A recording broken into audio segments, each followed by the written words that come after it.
Donc, tu vois, lorsque nous décidons de faire la volonté de Dieu, le Seigneur est tenu. Il a dit chercher, démontrer, manifester mon royaume. Il dit en retour, tout ce dont vous avez besoin, moi aussi je vous donne. Regardez comment c'est simple. Nous voulons chercher des choses sans s'occuper de Dieu. Il ne nous donne pas.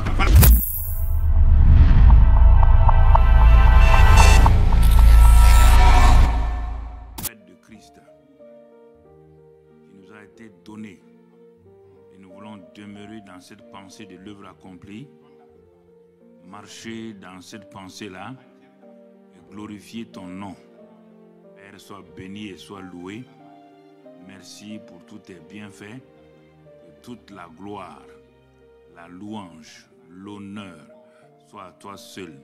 Parce que tu nous conduis par ton Saint-Esprit, tu nous donnes la révélation de tes paroles qui nous éclairent, pour que nous allions de l'avant et que nous puissions progresser, grandir en toi et avec toi, par le glorieux Saint-Esprit et la parole vivante. Merci Père ce matin. Au nom de Jésus-Christ, Amen, Amen, Amen. Donc, nous saluons ce matin des frères et des sœurs qui sont le pasteur Casimir Log et son épouse Judith qui sont de la mission évangélique Pain de Vie. Voilà, bienvenue, bienvenue.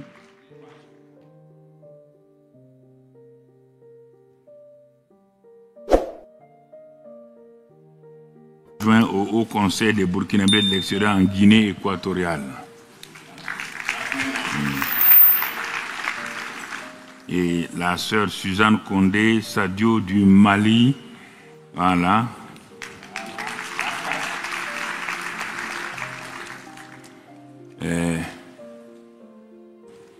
Ils n'ont pas oublié quelqu'un. Koulibaly.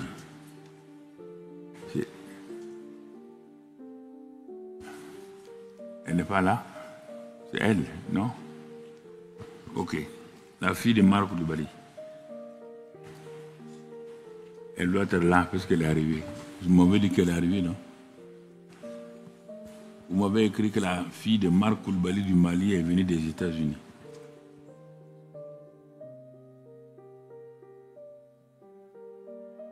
Ok.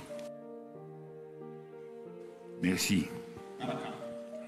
Alors ce matin, nous rendons grâce à Dieu.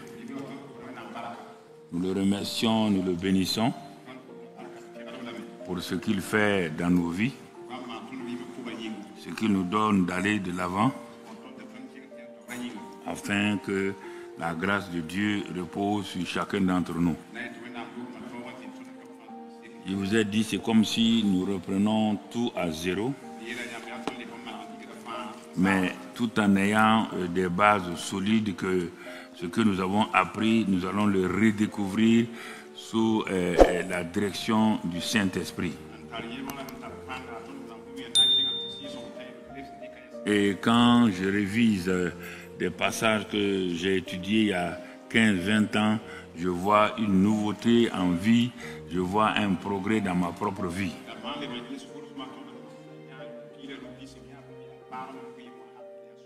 Je ne suis pas venu chercher quelque chose dans le christianisme. C'est la révélation de Christ qui s'est faite à moi et que j'ai vu que ce n'était pas une affaire de religion, c'était une affaire de relation entre Dieu et moi pour la terre et le ciel.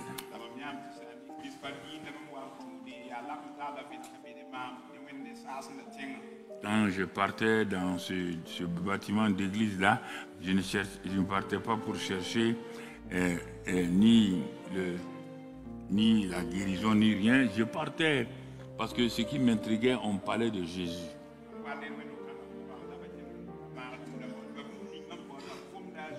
Dans les traités que les étudiants distribuaient, l'IJBB distribuait au campus, je voyais, on parlait de Christ, de son amour, de sa mort, de sa résurrection. Et j'étais intrigué, en même temps émerveillé de cela. Donc en ce dimanche-là, j'ai décidé d'aller là. Heureusement que l'IGBB avait vraiment une intelligence. Il mettait derrière les traités les adresses.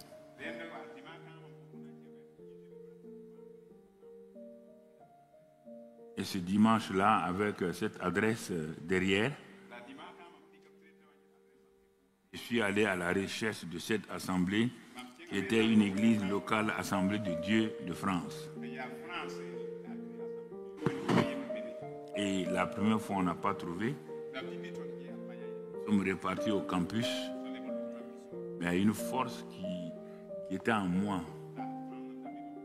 Il m'a dit, retourne là-bas. J'ai dit à celui qui m'accompagnait, Feu Saboteur, l'entraîneur de l'équipe nationale de Burkina. Et lui, il avait étude dans la bibliothèque. Il a dit qu'il ne pourra pas aller une seconde fois. Non, je suis sorti encore. Or, le dimanche après-midi comme ça, moi, je n'aime pas. J'aime être avec des copains, des choses. Mais cette force-là m'a reconduit à la recherche de l'église.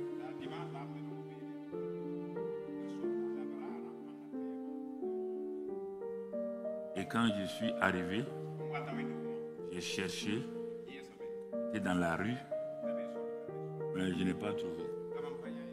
C'est là que tout de suite j'ai demandé à un passant la rue Tamponnière. Monsieur Harry, il dit, jeune homme, vous êtes dans la rue Tamponnière? Alors, pourtant j'ai bien regardé les plaques. Je n'ai pas vu de rue Tamponnière.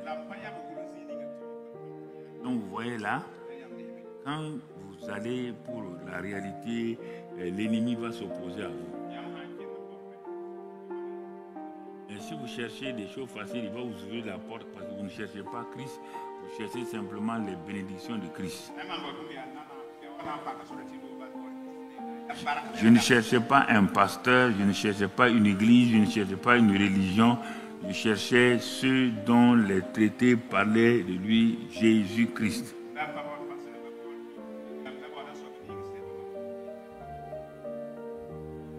Et c'est écrit, Jésus-Christ est le même hier, aujourd'hui et éternellement. Quelle est cette personne-là qui est la même chose hier, aujourd'hui et éternellement? Et à la fin, je suis rentré dans la salle. Ils m'ont accueilli, ils m'ont bien placé après. Et l'homme de Dieu a commencé à prêcher l'évangile.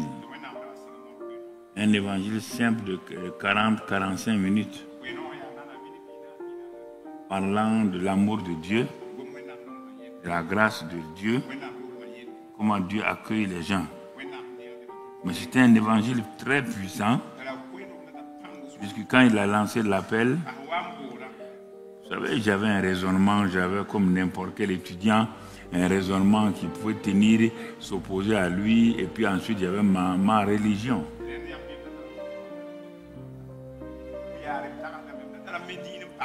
Tout ce qu'il a donné a balayé tout ça. Il n'a pas attaqué de religion. Il n'a pas parlé même... Non, il a parlé de Jésus. Quand il a lancé l'appel, il a dit, qui veut recevoir ce Jésus-là? Qu'il vienne devant. Comme j'étais au premier banc, j'ai été propulsé, je me suis arrêté devant lui. On a fait la prière donc de repentance et de foi. Et j'ai accepté ce Jésus-là cet après-midi de juin 1973.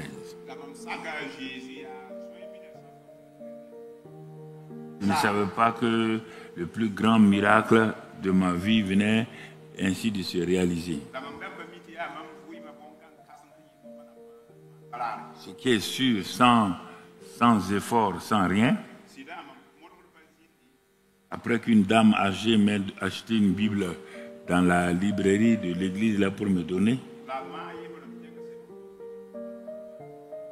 je suis allé dans ma chambre d'étudiant et ce même soir-là, j'ai commencé à lire la Bible. Je vais m'assurer que leur livre-là, c'est la vérité.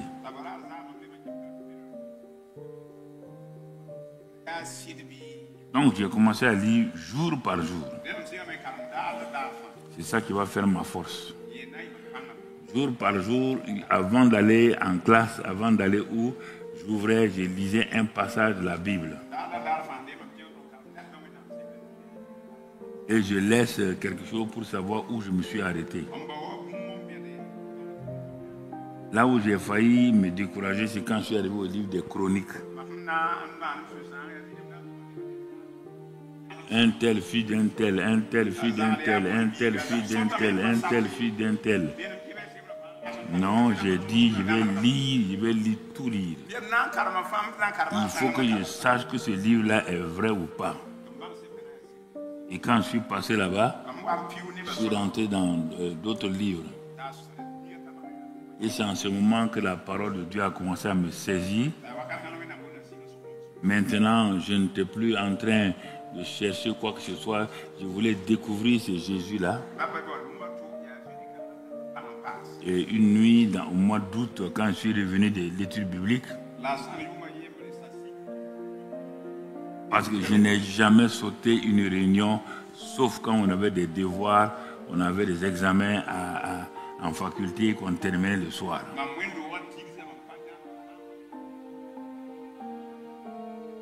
J'ai dit ici, c'est vrai, il faut que je sois vrai, sérieux avec ce Dieu-là. Ni la pluie, ni la neige ne m'ont empêché d'aller à l'église. Si je dois aller, je pars prendre le bus, je m'en vais à l'église. Rien ne m'empêchait d'aller à l'église. Or j'étais loin. Quand Dieu a vu ce sérieux-là, sans avoir même entendu parler du baptême du Saint-Esprit, j'ai dit cette nuit d'août-là, j'étais à genoux au pied de mon lit, dans ma chambre. Et je voulais prier avant de dormir. J'ai fait une prière de nouveau converti. Vous voyez, je suis août, je suis au 2e ou 3e mois, c'est ça.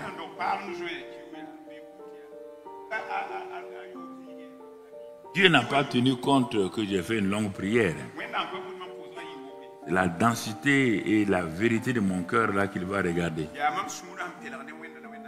Et comme j'étais fatigué, je me suis assoupi la tête sur le lit.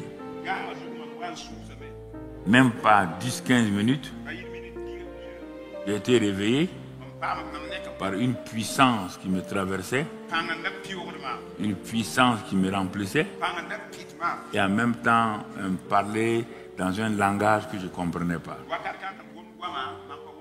Je n'ai pas entendu parler du Saint-Esprit.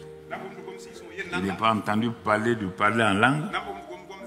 Mais j'étais en train de parler en langue. Bon, ça m'a intrigué un peu, mais en même temps, ça me donnait l'assurance. Et depuis ce jour-là, Dieu a commencé à me donner des visions. Des visions où je prêchais à Abidjan, je prêchais chez moi à Tougan, où je prêchais à Ouara, je prêchais à Bamako. Partout, me montre en train de faire des campagnes, des réunions. Bon, je ne sais pas si ça s'appelait séminaire ou conférence, mais ce n'est pas important.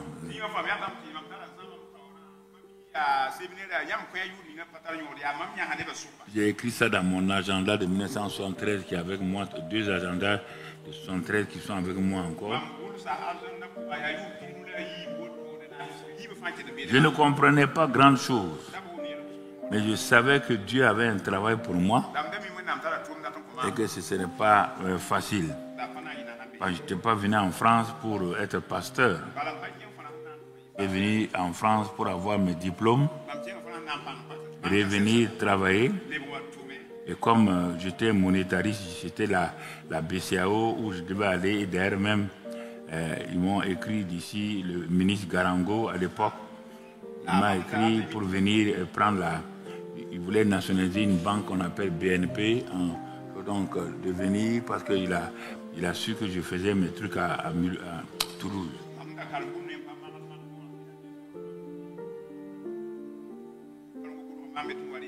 Non, j'ai répondu que je n'allais pas venir parce que les directeurs étaient sur Les directeurs qui étaient au Burkina ne dépassaient même pas 15. Ceux qui avaient un doctorat, il y avait tout juste, il y a 1 ou 2. Et même en Côte d'Ivoire, il y avait Diarasouba, mon professeur de microéconomie. Et puis le président Bédier, qui, voilà. Voilà, donc au Niger, on se connaissait puisqu'on était dans les mêmes universités à Abidjan, Dakar, et puis après on a mis en place Lomé.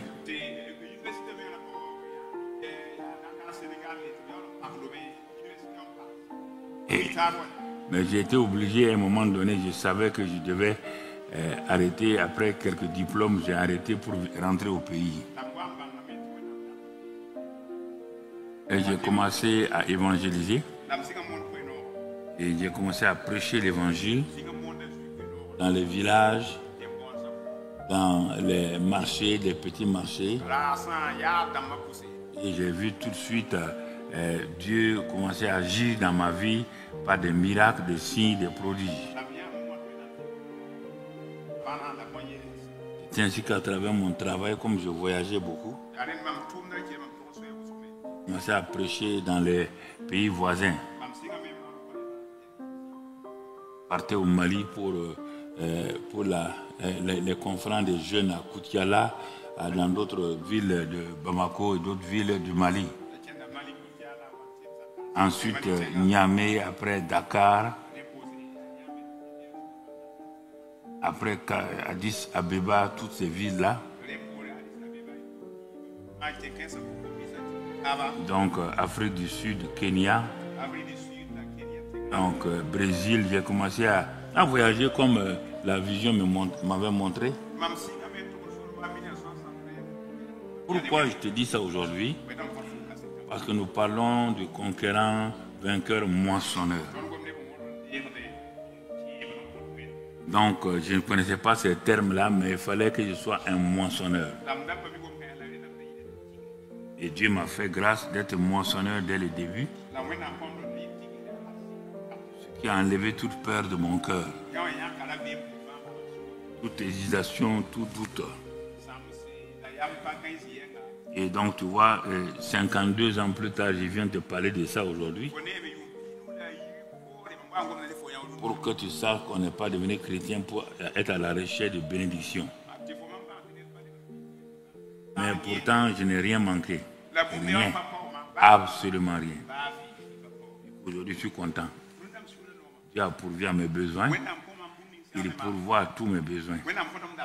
En 14 ans, j'avais plafonné. J'étais au sommet. Tous les ministres m'ont donné 5 sur 5. On m'a proposé des postes. La caisse générale de péréquation. Toutes ces choses-là, j'ai dit non. Moi, je dois être chose. On m'a proposé des postes plus élevés. Ministre du commerce, j'ai dit non. Je vais être pasteur. Je ne veux pas qu'un jour que tout cela salisse mon nom, qu'on dise que c'était un voleur. Il a volé, il a fui, et puis il est devenu pasteur. Donc c'est pourquoi quand je te parle là, toi tu ne connais pas ces choses-là. Ah non, je suis venu, si on peut prier pour moi, je deviens chef de service. Il n'y a pas de problème. Si Dieu ne peut te faire que de toi un chef de service, donc Dieu a échoué. Donc Dieu a échoué. Donc c'est pour te dire ces choses-là, que tu regardes, tu vois, tu changes ta manière de comprendre le christianisme. Donc, tu comprends. Il y a des choses qu'il m'a dites qui ne sont pas encore accomplies, mais ce n'est pas un problème. Je sais que ça va s'accomplir. Je ne m'inquiète de rien. Donc, afin que j'accomplisse donc ma destinée sur terre. Donc, tu vois, lorsque nous décidons de faire la volonté de Dieu, le Seigneur est tenu. Il a dit chercher, démontrer, manifester mon royaume. Il dit en retour, tout ce dont vous avez besoin, moi aussi je vous donne. Regardez comment c'est simple. Nous voulons chercher des choses sans s'occuper de Dieu. il ne nous donne pas. Ça, c'est clair. Donc, il a dit, si vous faites ça, je fais ça. Si vous faites ça, je fais ça. Parce que je vous ai sauvé gratuitement. J'ai donné mon fils gratuitement. Je ne peux pas donner mon fils gratuitement et ensuite vous donner tout gratuitement. Et vous ne faites rien pour moi. Enfin, vous-même, soyez logique là. Vous êtes assis là, vous ne le ferez pas pour quelqu'un. Donc c'est important. Il dit qu'il a prouvé son amour envers nous. En ce que lorsque nous étions pécheurs, donc il nous a donné son fils. S'il a donné son fils gratuitement à un pécheur, et que ce pécheur-là devient un autre enfant de Dieu, il dit, mais comment lui peut-il donner la vie de son fils à un pécheur et refuser de donner les choses simples à cet homme ou cette femme qui est devenu un de ses enfants? Si tu parles dans Romains 8, tu vas trouver 5, tu vas trouver tout cela là-bas. Donc quand tu comprends ces choses, alors tu commences à prendre Dieu au sérieux et tu te poses la question. Il y a des choses pour lesquelles tu pries. Il y a des choses pour lesquelles tu ne pries pas. Parce que Dieu a déjà dit, par l'œuvre accomplie. Mais si tu veux t'entêter pour prier, au lieu de faire ce que Dieu dit, il ne le fera pas. Tu ne peux pas le forcer, il ne le fera pas. Tu seras frustré. Donc il faut bien lire ce que Dieu dit. C'est pourquoi ce matin, nous allons examiner le conquérant moissonneur là. Et notre titre sera mes pensées et mes paroles, moyens puissants d'expression de la foi du conquérant vainqueur, du conquérant moissonneur.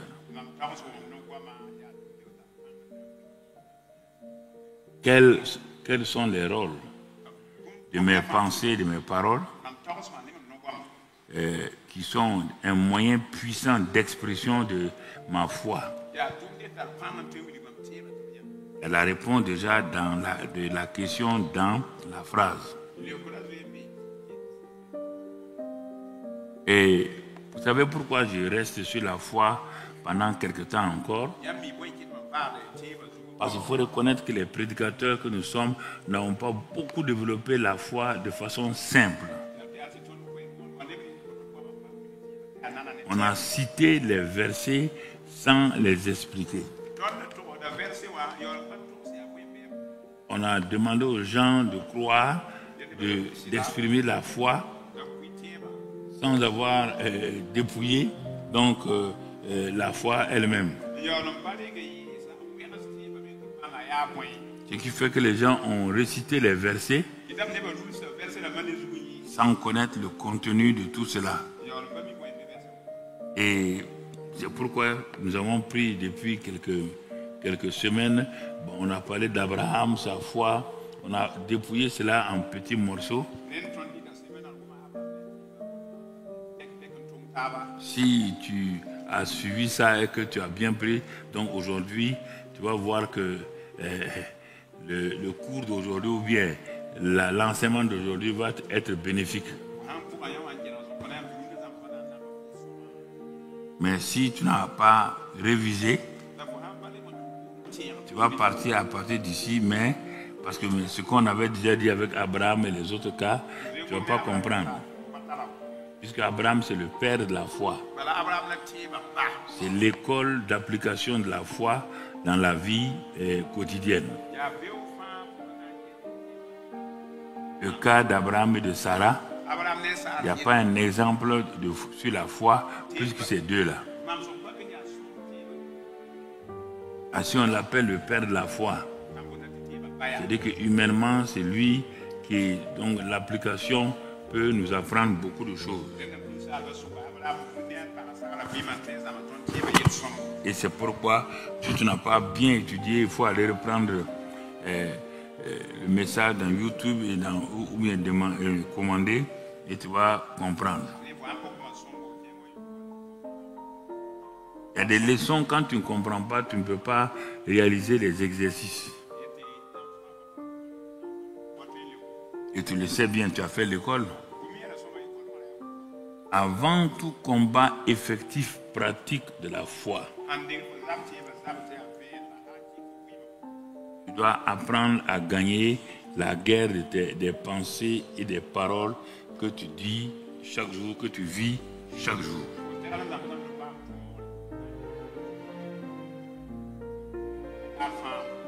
Le combat de la foi, la victoire du combat de la foi dépend de la conquête de tes pensées et de tes paroles que tu dis chaque jour.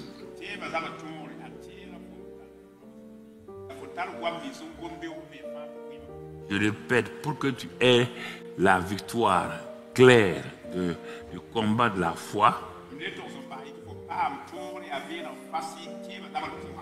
tu dois montrer à Dieu le combat que tu parles, tu penses régulièrement, que tu vis régulièrement.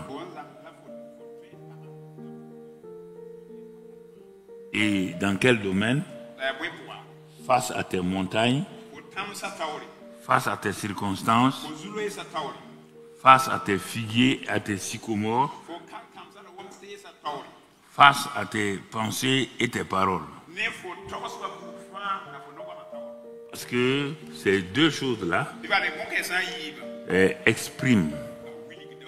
Tes pensées vont s'exprimer en paroles. Tu ne peux pas parler sans penser. Et dès que tu commences des mauvaises pensées, sache que tu ne vas jamais vaincre. Tu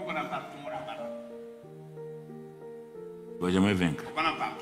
Tu ne peux pas vivre avec quelqu'un en train de parler des choses négatives, poser des paroles négatives, lui dire on va aller prier. Ne pars pas prier, tu n'auras rien. Tu as déjà tout annulé. Dieu ne tiendra pas compte de ce que tu vas prier, il tient compte de ton cœur.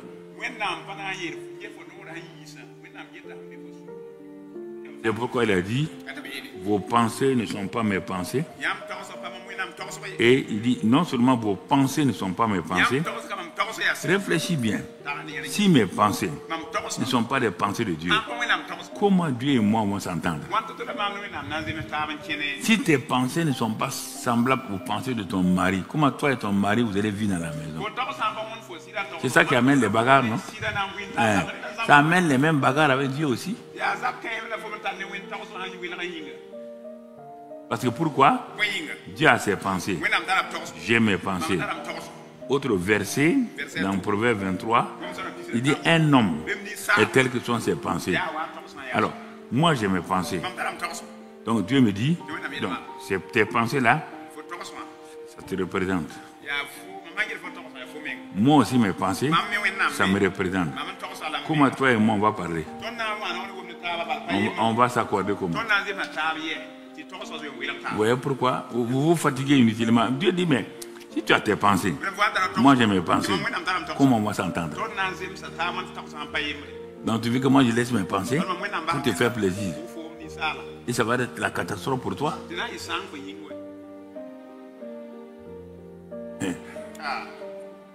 Non, c'est si simple. Mais comme tu ne veux pas, tu veux avoir raison. Dieu dit, aie raison. Aie raison. Dieu me dit quoi? Après les pensées. Si les pensées déjà qui sont en moi bloquent Dieu et me bloquent, Dieu dit maintenant, allons au deuxième niveau. Supposons que tu arrêtes et tu dis, ah, maintenant je vais me mettre d'accord avec tes pensées. Mais c'est de façon hypocrite.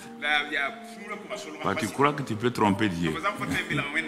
Et tu dis, bon, je vais parler comme Dieu. Dieu regarde tes paroles. Il dit, parle. Quand tu as fini de parler, Dieu te répond. Tu as lu Matthieu, Proverbe 18. Il dit, oui, oui. Qu'est-ce que j'ai dit là-bas? Que par tes paroles, tu fais quoi? Tu produis la mort et la vie. Les paroles que tu viens de dire là viennent de proclamer la mort de tel aspect de ta vie. Toi-même, tu viens de tuer ton projet là. C'est pas moi, hein, c'est pas Satan. La mort et la bouche sont le produit. Donc, tu comprends? Donc, à deux niveaux. Tes pensées, tes paroles. Et tu dis, tu vas les évangéliser. Tu as pris le micro. Tu as le, venez, Jésus est comme ça. Satan ne s'inquiète pas. Il ne s'inquiète même pas. Il rit de toi. Il sait que, avant d'arriver sur le champ de bataille là, tes paroles sont déjà mortes. Tes paroles sont mortes. On va s'accorder. Tu vas t'accorder avec qui? Tu vas t'accorder avec qui? Maintenant, c'est pourquoi tu oublies de courir d'aller voir un pasteur ou un prophète. Tu vas aller voir un pasteur et un prophète en disant, il faut prier pour moi. Non, on te dit que tes paroles ont tué ton futur là. Le prophète ne peut pas ressusciter tes paroles. Il y a des moments où nous devons nous prendre au sérieux et regarder ce que Dieu dit. Comme je l'ai dit, beaucoup ne sont pas rentrés par la porte de Jésus qui est la vérité au christianisme. Alors, ils sont venus au christianisme parce qu'il faut prier. On doit arrêter de prier. Que si tu vas là-bas, on prie. Si tu es là-bas, il y a un nouveau prophète qui est venu. Il y a quelqu'un qui répond à la prière. Il s'appelle Dieu. Il s'en fout de ton prophète. Il dit qu'il veille sur ça. Est-ce qu'il a dit qu'il veille sur la parole du prophète? Hein? Je crois que c'est ton marabout ancien là.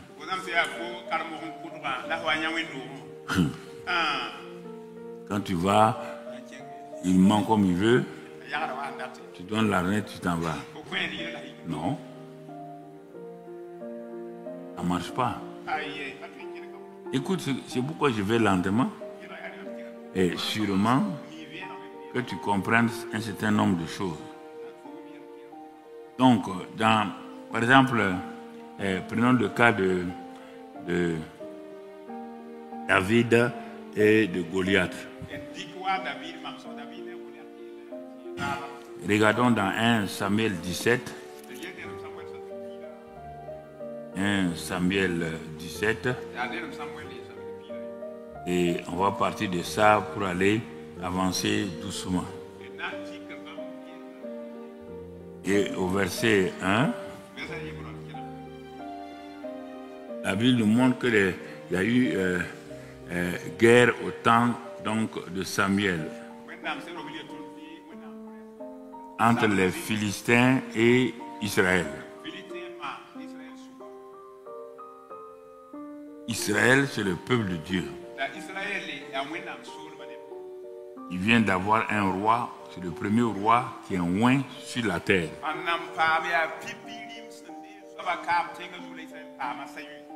Il parle le premier prophète de choses. Le premier prophète d'Israël s'appelle Samuel en dehors des grands comme Josué et puis Moïse et autres.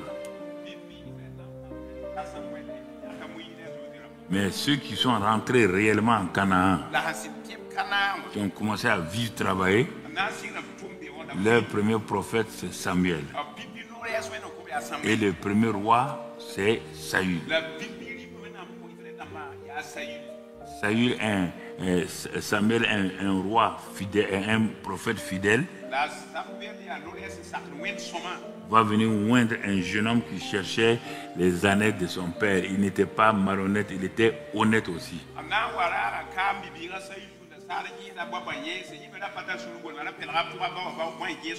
Donc Samuel a oint Saül. Il a prophétisé sur lui la parole de Dieu, ce que Dieu a dit de dire. Et les choses se sont accomplies parce que Dieu qui a dit de dire ça sur Samuel, sur Saül. Tout allait bien. Jusqu'au jour où les Philistins leurs ennemis ont décidé d'attaquer le peuple d'Israël. Vous attendez? Ce ne sont pas les Israélites qui ont attaqué les Philistins. Ce n'est pas toi qui attaques Satan, c'est Satan qui t'attaque. La Bible te dit qu'il tourne cherchant qui il va dévorer. Que tu sois d'accord ou pas, que tu dises à Satan, non, dis qu'elle est iniférée, dis qu'elle est iniférée, il va ignorer qu'elle est. Il va te chercher qu'elle est. C'est un ancien bandit. Il s'en fout, il cherche querelle chez tout le monde. Il cherche querelle chez les pasteurs, il cherche querelle chez les femmes de pasteurs, évangélistes, prophètes. Il est toujours en recherche de bagarre. Donc tu vois, Dieu nous a prévenus. Il cherche qui dévorer. Et puis lui, il ne cherche pas bagarre pour te gifler, hein? Pour te dévorer, pour t'égorger et te détruire. Ah, non, il faut prendre au sérieux.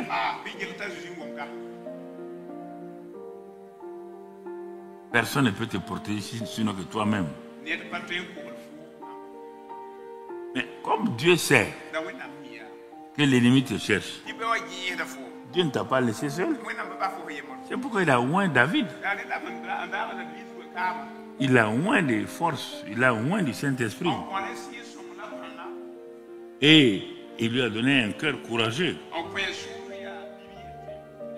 C'est dans ce contexte-là que les Philistins ont donc déclenché la guerre. On va voir dans les guerres, il y a toujours 2 ou 3 groupes de gens qui se positionnent pour que vous gagnez la guerre ou vous perdez la guerre.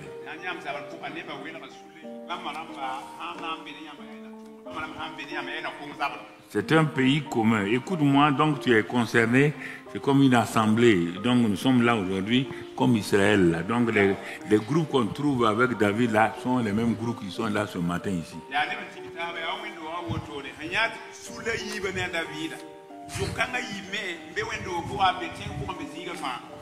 Donc tu entends mon frère, ma soeur. Donc les Philistins attaquèrent. Quand ils ont attaqué, ils vont continuer à mettre des versets. Voilà. Pour qu'ils se rassemblèrent à Soko, qui appartient à Juda. Donc ils campèrent entre Soko, donc etc. Ils vont camper. Et Israël, Saül et les hommes d'Israël se rassemblèrent aussi. Ils campèrent dans la vallée des Térébintes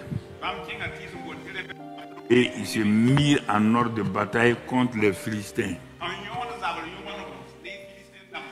Les Philistins étaient vers la montagne d'un côté et Israël était vers la montagne de l'autre côté. La vallée les séparait.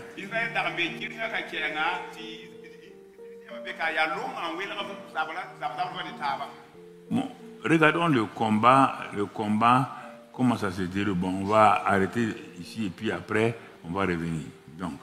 Donc regardons, il y a deux camps face à face.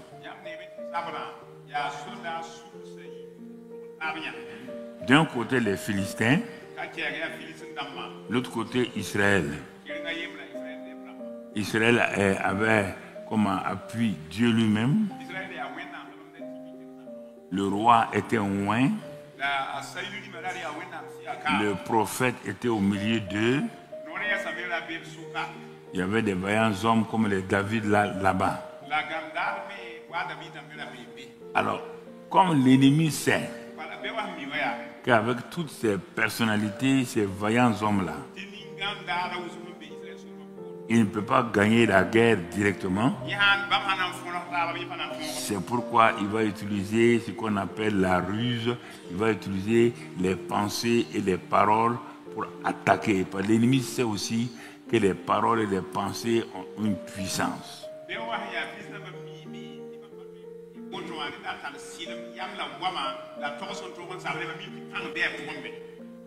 Écoutez-moi très bien. Il sait qu'il ne peut pas vaincre un chrétien. Ou même pas que tu rêves à ça, à moins que tu sois ignorant de la parole de Dieu. S'il pouvait le faire, tu ne serais même pas vivant là où tu es. Si Satan pouvait tuer, tu ne serais même pas vivant ce matin-là. Donc, il faut que tes pensées changent dans ce domaine-là. Tu n'as pas besoin, si c'est ça, on doit prier, non. Et dans ce groupe qu'on va voir là, on va trouver de telles personnes. Quand les Philistins sont sortis et se sont mis face à Israël, donc, première tactique de terrain. Qu'est-ce qu'ils ont fait? Ils se sont arrêtés. Ils ont dit, un monsieur qui s'appelle Goliath. On va utiliser la pensée, la vue pour complexer Israël. Ils ont dit donc, Goliath, toi c'est notre première tactique. Il faut que ta présence là influence les pensées et la vue des Israélites.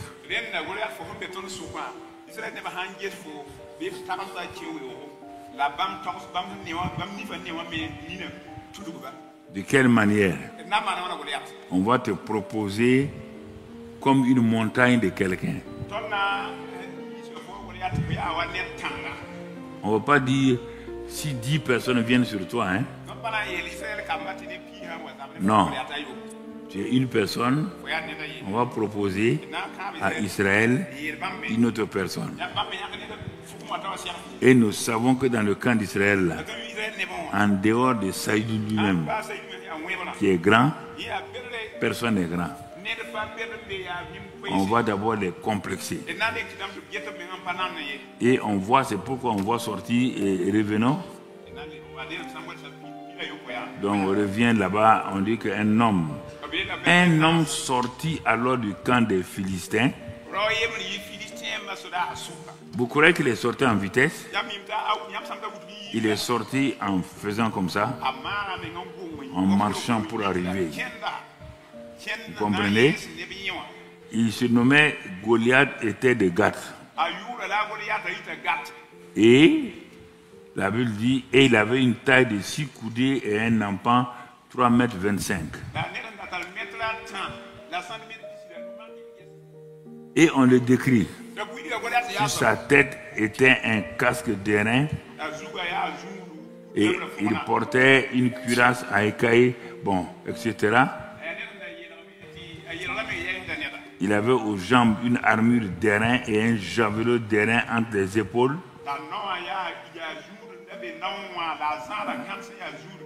Donc ça, c'est toute une machine de guerre qui est là. Et on continue, on saute, c'est pas fini. Il avait tellement de choses. Donc, quand il a bien marché, il a amené les gens à le regarder fixement. Tous ceux qui le regardaient avaient un problème de cœur. C'est-à-dire qu'ils se disaient, cet homme-là, pourquoi il vient? Deuxième chose, quand il a su qu'il a saisi leurs pensées, il va amener les paroles. Et il s'arrêta et s'adressant aux troupes d'Israël rangées en bataille. Il leur cria, pourquoi sortez-vous pour vous ranger en bataille? Ne suis-je pas le Philistin? Tu vois, il s'est défini comme le Philistin. Mais quand il s'adresse aux enfants d'Israël, il dit là-bas, n'êtes-vous pas des esclaves, esclaves de Saül? Moi, je suis un Philistin halal. Vous n'êtes que des esclaves. C'est Satan ce qu'il vous fait régulièrement. Toi, tu peux faire ça. Toi, tu es capable de faire ça. Toi, tu penses qu'il te qui? Que Dieu peut t'utiliser pour faire ça. Il touche vos pensées pour troubler vos pensées et pour faire peur à votre cœur. Tu peux avoir cet argent-là. Tu peux payer ça. Tu penses que tu vas t'en sortir d'ici. Voilà. Regardez. Regardez. Il leur propose une solution. Il n'attend pas qu'il parle. Choisissez un homme qui descende contre moi. Il sait qu'avec ça là, écoutez bien, il dit, non, on ne veut pas de bagarre. Vous savez, nous, on ne veut pas de morts, beaucoup de morts dans l'armée. Au moins, si un seul meurt, il n'y a pas de problème. Pour cela, désignez votre champion, il va se battre contre moi. Si moi je meurs, les Philistins seront vos esclaves. Si c'est votre gars qui meurt, nous serons donc vos chefs. Ah. Bon. Ouais, regardez, leurs pensées sont troublées. Leurs pensées sont troublées. Il a extrait, il sait ça. Il est parti extraire le cœur de chacun et tenir ces cœurs-là en esclavage. Leur faire peur. Quand il vient vers toi, il vient avec un problème unique que personne ne peut t'aider à résoudre. Il t'isole dans tes pensées. Il t'isole dans ta circonstance.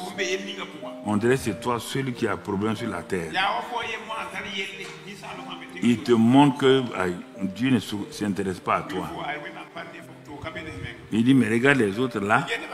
Mais quand il parlait, s'il y avait 6 soldats israélites, il ne parlait pas aux 50 000. Il parlait à chacun. Et quand on veut régner, on divise.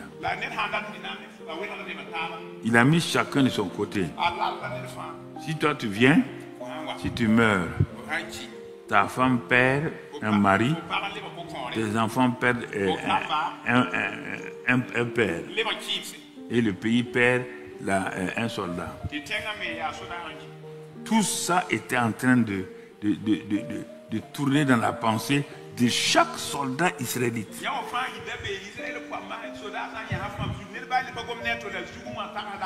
Personne ne peut aider l'autre, puisqu'on a dit, quiconque. Si tu t'avances, le colonel, le général, le lieutenant, personne ne peut t'aider. Tu vas sur le champ de bataille là seul. Tu dois te battre contre moi seul.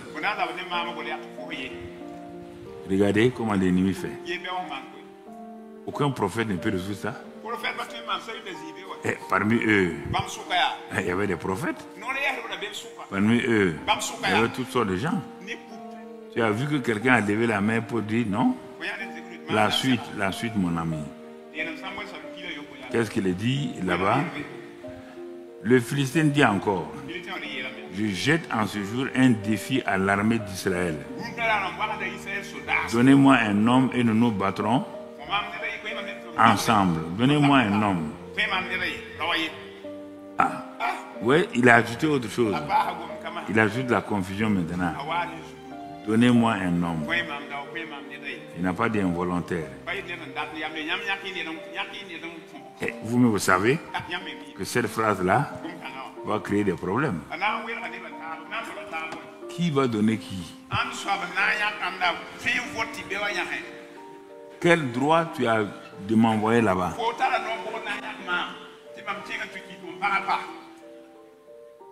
Ah oui.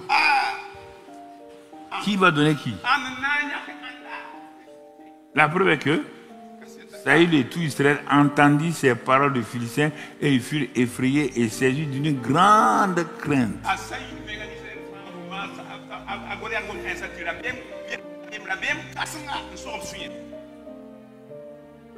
Bon, je vous parle de la foi. Regardez vous-même. Il y a un combat de la foi ici. Si simple. Que Satan a rendu. Vous voyez là. Puisque chacun est concerné. Il ne veut pas deux. Il veut une personne. Il ne veut pas un volontaire. Il veut quelqu'un qu'on a envoyé.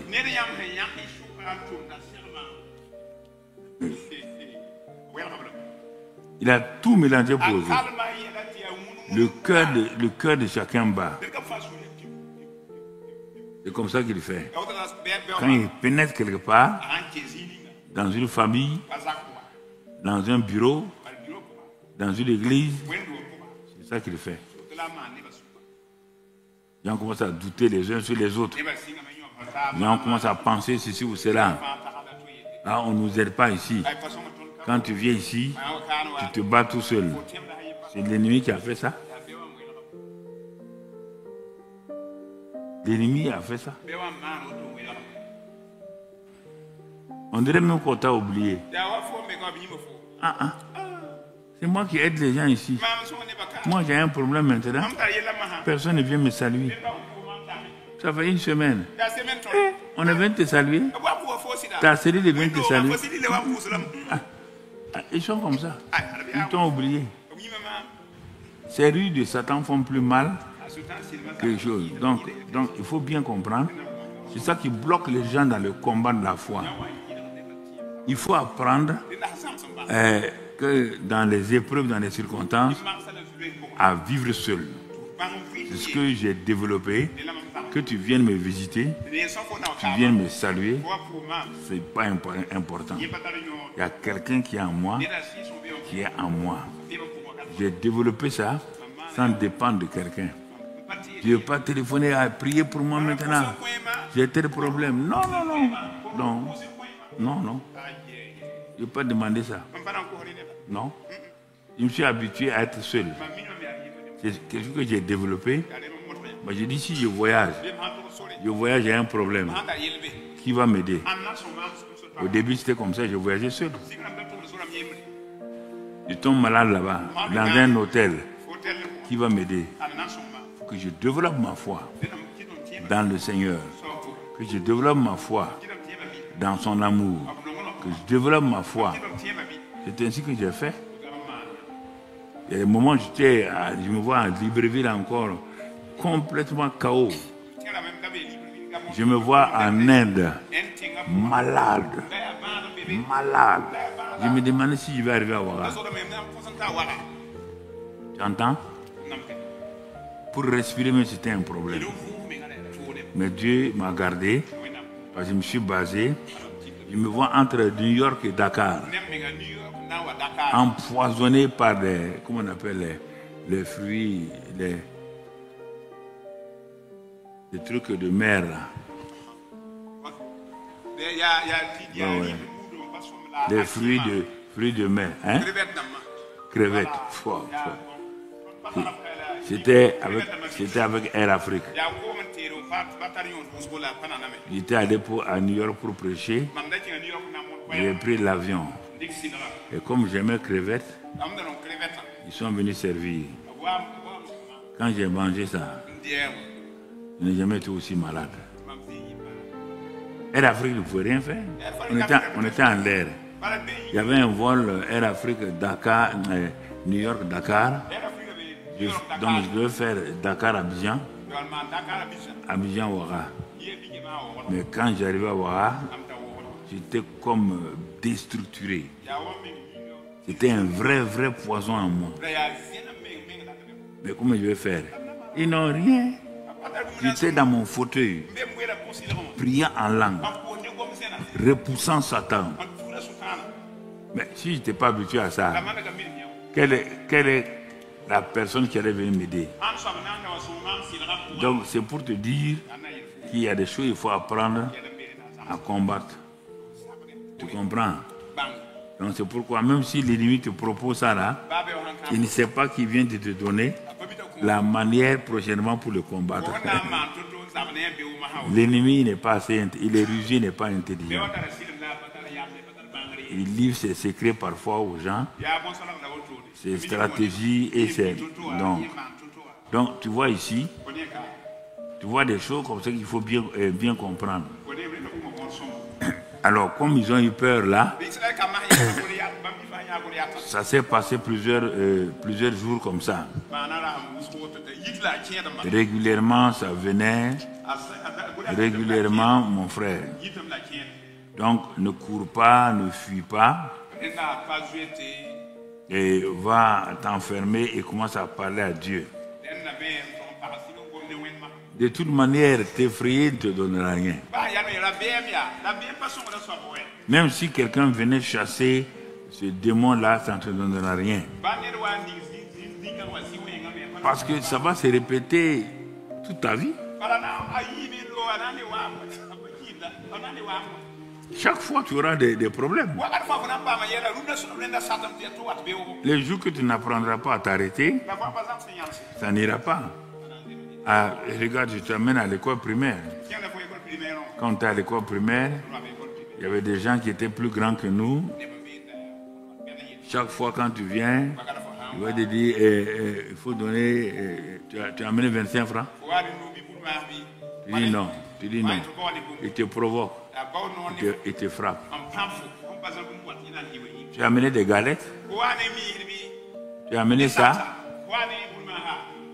Bon, tu étais devenu son tam-tam. Jusqu'au jour où tu t'arrêtes, tu tapes ton pied droit là. Tu dis aujourd'hui c'est aujourd'hui. Ngao. Tu le prends. L'huile Samola. Palanka Douala Kaouli.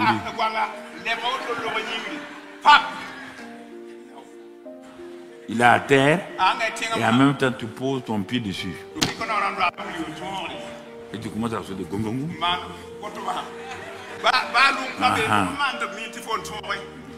Demain, quand tu es dans la cour de l'école là,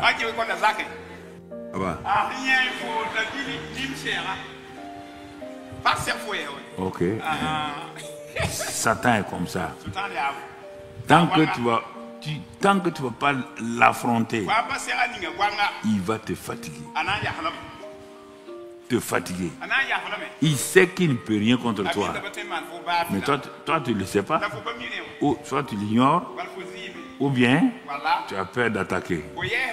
Par tes pensées et tes paroles ne vont pas. Tout le temps tu parles de lui. Pourquoi tu parles de Satan? C'est ton ami, non?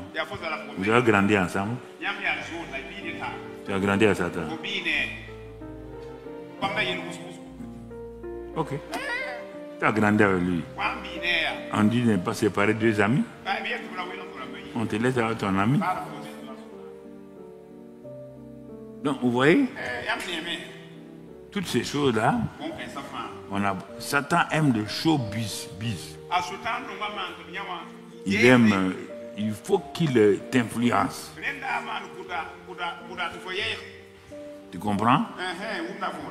Maintenant, dans le verset 12 de 1 Samuel 17, regardez l'apparition d'un conquérant vainqueur. On dit, or, David était fils de cet Éphrasien de Bethléem de Juda, nommé Isaïe,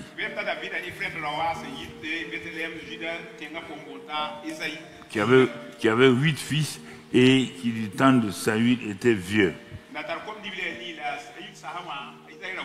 avancé en âge. On peut continuer. Tu vois, non. on va aller au verset 23. On va sauter. Bon, maintenant, comme il y a la guerre là, David avait 3 frères qui étaient bien des officiers dans l'armée. Ils étaient au front. Il est dit au verset 23 que le papa de David voulait avoir les nouvelles de ses fils au front. Donc il a envoyé David pour leur donner, arrêter, c'était un prétexte, envoyé pour donner des fromages, tout ça là, c'est pour savoir si ses enfants sont vivants.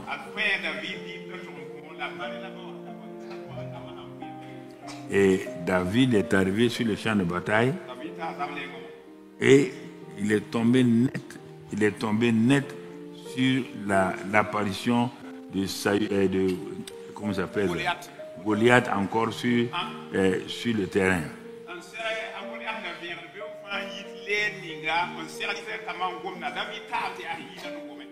Alors Goliath a fait encore son cinéma. Quand il a fini, tu vas aller au verset 24.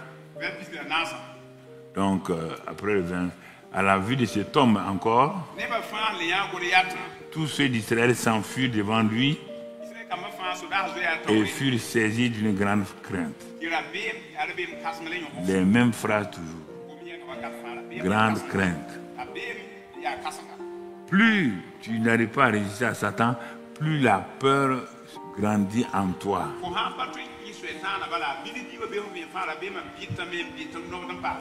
Tu ne peux plus résister. Tes sentiments sont déstructurés. Tes pensées vont à gauche, à droite. Tes paroles sont des paroles négatives. Et tes attitudes sont des attitudes de défaite. Tu ne parles que du combat. Quand je vois les chrétiens, nous sommes en combat. Je dis, mais quel combat vous êtes là-dedans? C'est quel combat? Ah oui, vous savez, pasteur, Satan là, il dit, Satan n'est pas un fait pour moi. Aïe, c'est pas un fait. C'est pas un fait. Je ne parle pas de Satan. Et quand je prêche, ou je parle avec quelqu'un pour qui je dois délivrer, pas de Satan pour faire quoi? C'est mon camarade, non? On a grandi ensemble. Pourquoi tu parles de lui? Tu le connais? Toi, tu ne parles pas de Jésus. Tu ne connais pas Jésus. Tu ne connais pas le Saint-Esprit. Et toi, tu connais Satan. Hey. Tout le temps, Satan. Tous les jours, Satan. Tous les jours, démon. Tu as déjà vu un démon? Tu as déjà vu Satan?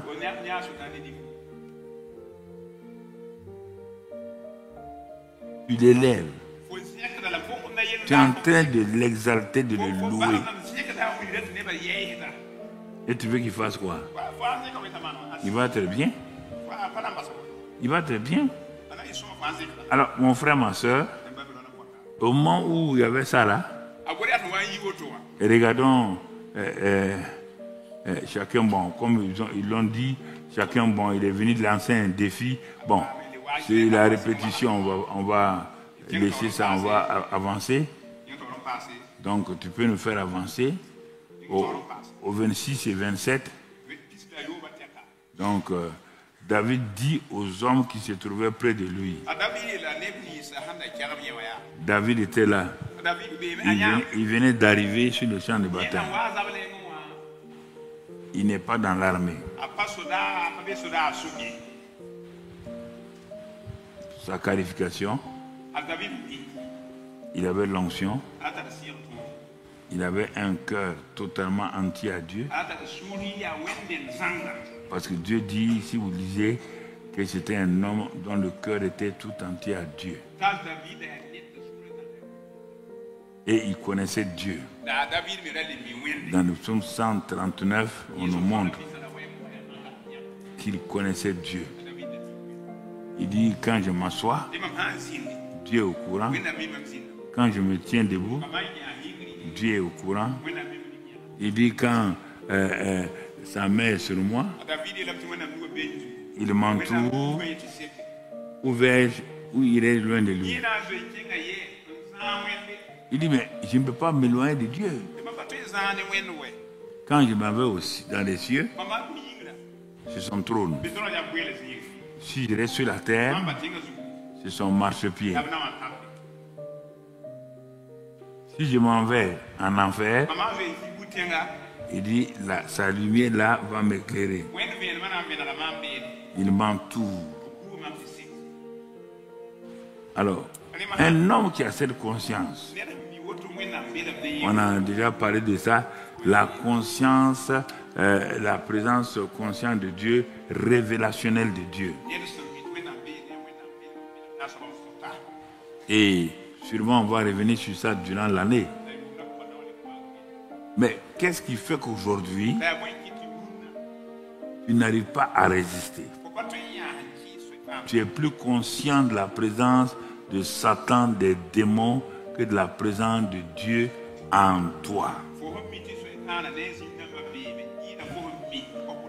Je répète ça, ça ne rentre pas.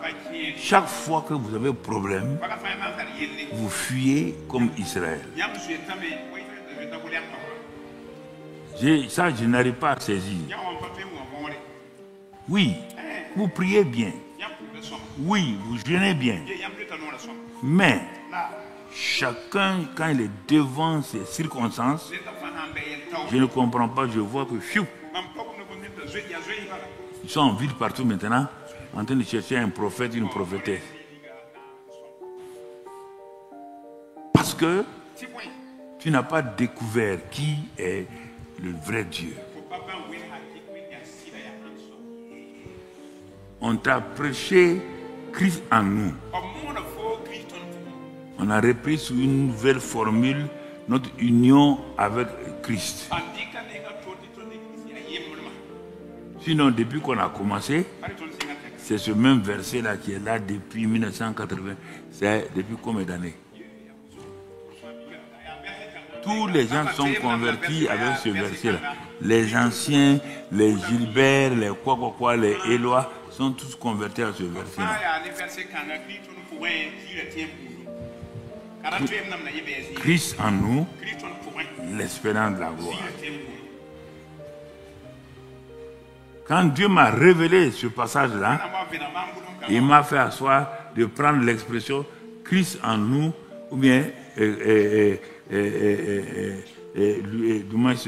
nous en Christ.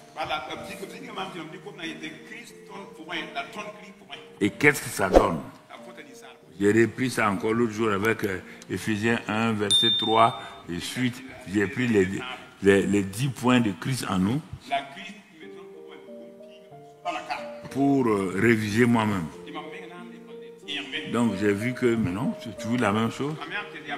Ça n'a pas changé. Non? Lui, il n'a pas Christ en lui. David n'a pas Christ en lui. Mais lui dit sur nous.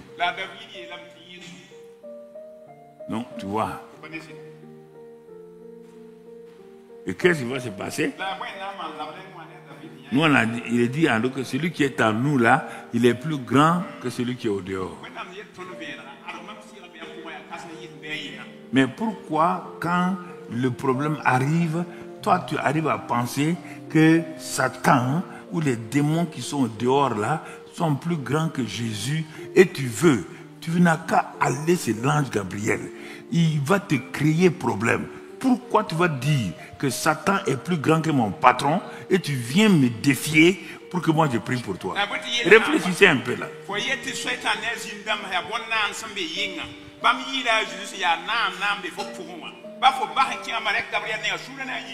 Je ne sais pas.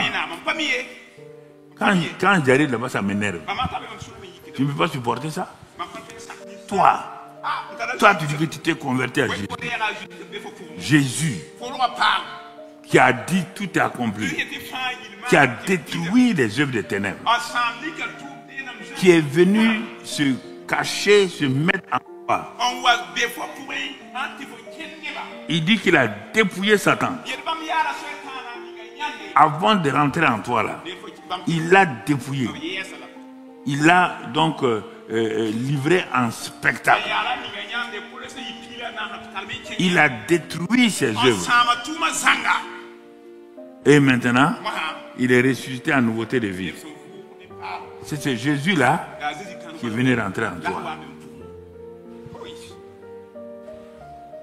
Il est venu vivre en toi. Tu es devenu son temple. Il est venu avec tout. Tout. On dit la plénitude de la divinité. Corporellement en lui.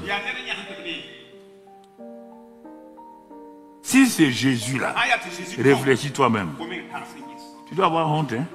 Si c'est Jésus-là, ne peut pas t'aider, ne peut pas te protéger, quel est cet homme-là sur la terre qui va te protéger? Montre-moi cet homme-là. Il va le faire comment? C'est ça le combat de la foi là. Le combat de la foi, c'est ça là. Israël a perdu le combat. Dieu nous présente un jeune homme maintenant qui a entendu les mêmes paroles, qui a vu le même homme, qui a tout vu.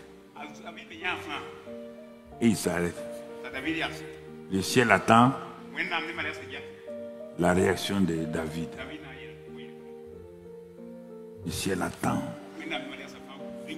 ta réaction. Est-ce que tu vas enlever la honte à la foi de Dieu, ou bien tu vas continuer à bercer la foi de Dieu à terre devant tes situations? Tu as l'autorité, tu as le nom de Jésus, tu as le sang de Jésus. Vas-tu t'arrêter au moins une fois pour dire Tchogo, Tchogo, aujourd'hui là, c'est aujourd'hui. Satan ne peut pas te gifler. Il n'a pas ce pouvoir.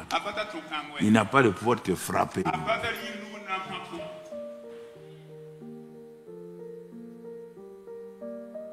Est-ce que vous comprenez? Non, je vous défie. Il ne peut pas. Il n'a pas ce pouvoir-là. Si tu me dis, il est menteuse comme ça, tu t'assois devant moi, tu n'as pas honte de me mentir. Il t'a giflé quand? Il t'a insulté quand? Quand? Dis-moi. Toi, tu insultes les gens plus que Satan. Toi là, il n'y a pas insulteur des gens comme toi. Satan t'a déjà insulté? Tu as déjà entendu sa voix? Non. Regardons, réfléchissons si c'est vrai. Donc le christianisme n'est pas vrai. Ah, donc en ce moment le christianisme n'est pas vrai. Va chercher ailleurs parce que tu n'es pas encore arrivé.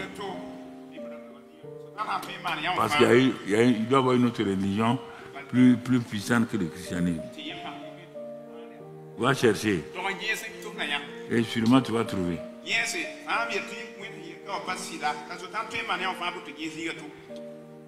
Tu vois? Il est le seul. Il a couru aller donner les pains et les fromages à ses frères. Reviens au verset là. Le verset 27, non?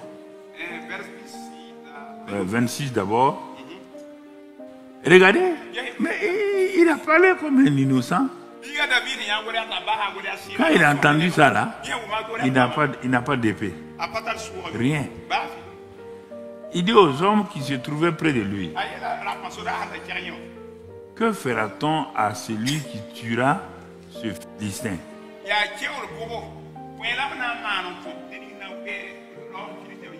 Et qui ôtera l'opprobre de dessus Israël. Qui est donc ce Philistin c'est incirconcis pour insulter l'armée du Dieu vivant.